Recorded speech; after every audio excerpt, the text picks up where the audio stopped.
exposed phase of the operation, only 208 men were lost. The problem of how to cut through the sandbanks was solved by an ingenious Egyptian lieutenant who had worked on the construction of the Aswan Dam. British irrigation pumps powered high-pressure hoses which simply washed the sand into the canal. Using this technique, they cut the holes in half the time it would have taken with either explosives or bulldozers. And during the first day, they cut 60 of them. Cutting the gaps was a feat of Egyptian ingenuity, but bridging the canal was achieved through well-tried Soviet expertise and equipment. PMP bridges designed to cross European rivers were put into use for the first time under wartime conditions.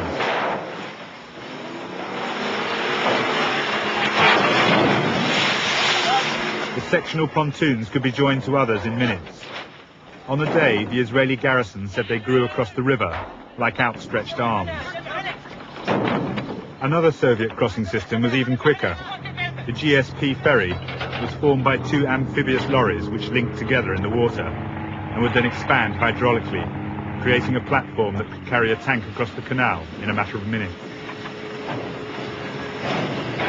Every aspect of the crossing operation had been thoroughly rehearsed and planned in minute detail by General Shazli's staff, with two goals in mind: surprise and speed.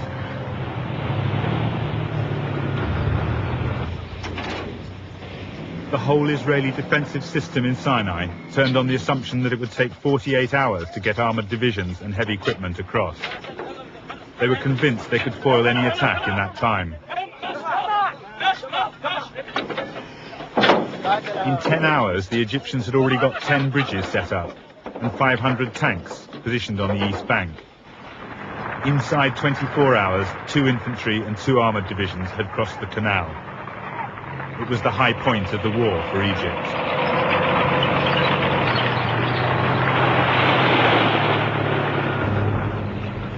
Within 30 minutes of the start of the war, the Israeli armoured reserve drove forward into the line according to plan, unaware of the reception that awaited them. They were decimated by the Egyptian tank hunting squads. Air power was inevitably Israel's next response, flying into the teeth of the missile umbrella to stop the crossings, rather than concentrating on the missile sites first, as they'd known they should. Plans for a preemptive strike that morning had been ruled out by American pressure. Israel would get no support if it was seen as the aggressor, as Moshe Dayan had to explain to a bemused nation. In this case, we considered it, and it was the decision of the government not to strike first, even though we were sure that they will do that, in order to have that political, or whatever you call it, advantage at the expenses of the military disadvantage. And that disadvantage was now becoming clearer as the Egyptians consolidated their hold on the east bank. If they survived the missiles, the Air Force still had to locate the bridges hidden beneath smoke screens. Even when hit, their sectional construction made them easy to repair, and they could be floated to new crossing points with relative ease. Egyptian troops rejoiced in their achievement. They had destroyed the first counterattacks exactly according to plan, and now one by one they were taking possession of the forts along the Bar-Lev line.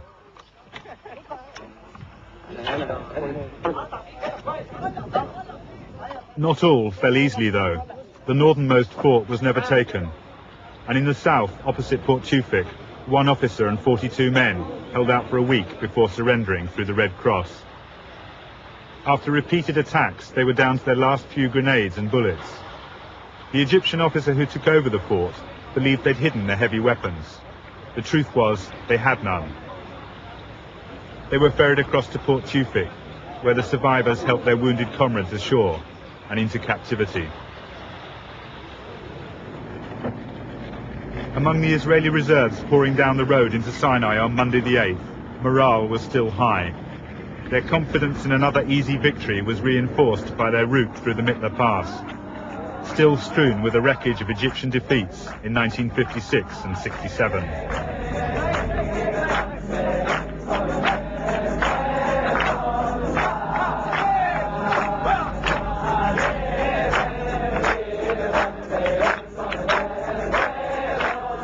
But that mood was soon replaced by a much grimmer one, as the reality of the situation and the extent of their early losses became apparent.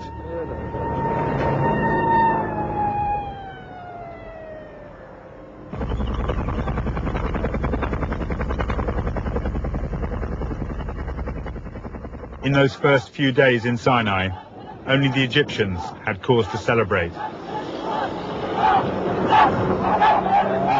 The Sinai front was 125 miles from the main Israeli cities, but in the north there was no margin for error.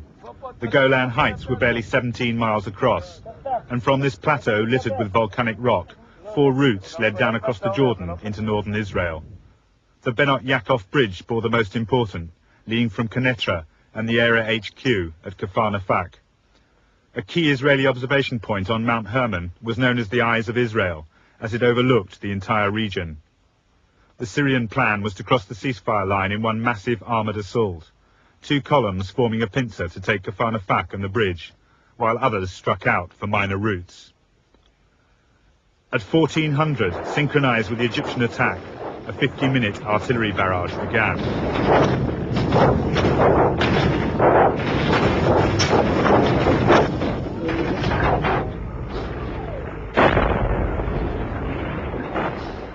It paved the way for the Syrian armour, which then swept past the border posts.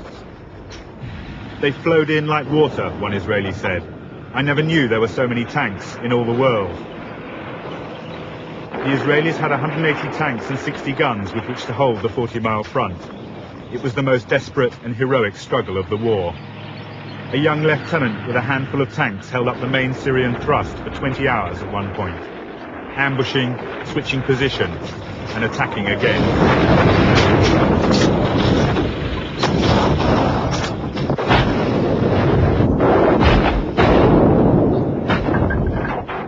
Mobile artillery proved effective in slowing the advance too, and it was well employed.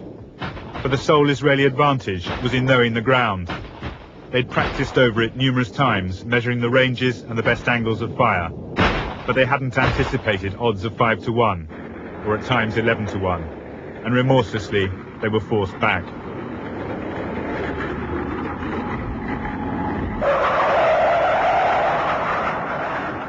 As in Sinai, the Israeli Air Force was thrown in to slow the advance. But even at low level, running the gauntlet of the SAM batteries proved costly. They lost 40 planes in the first afternoon. Infantry-operated SAM-7s and anti-aircraft guns joined the white contails of the SAM-6s, crisscrossing the sky to deadly effect. They adapted their tactics quickly, though, flying in low over Jordan to take the Syrians in the flank, avoiding many of the batteries. Wrecked Syrian vehicles lining the route bore witness to their effectiveness, and in places the burnt and blackened ground showed that, like the Americans in Vietnam, they were using napalm. On Sunday, Israeli reserves in modified World War II Sherman tanks were deployed in the southern sector. They were opposing T-55s and even T-62s, the Russians' latest tank. Despite the 30-year technological gap, they destroyed greater numbers of Syrians. But at a cost. The 2 Israeli frontline brigades were virtually wiped out. They had, however, bought time for the citizen army. Mobilization had begun on Saturday. Many didn't wait for their code words. Seizing their equipment, they headed to either front, pressing lorries, cars and buses into service. One platoon even drove a milk float to their base in Sinai. Prime Minister Golda Meir expressed their mood. This people, small as it is, surrounded as it is by enemies, has decided to live. And if we have to pay the price for living, we have to pay it. This is not a people that can give in.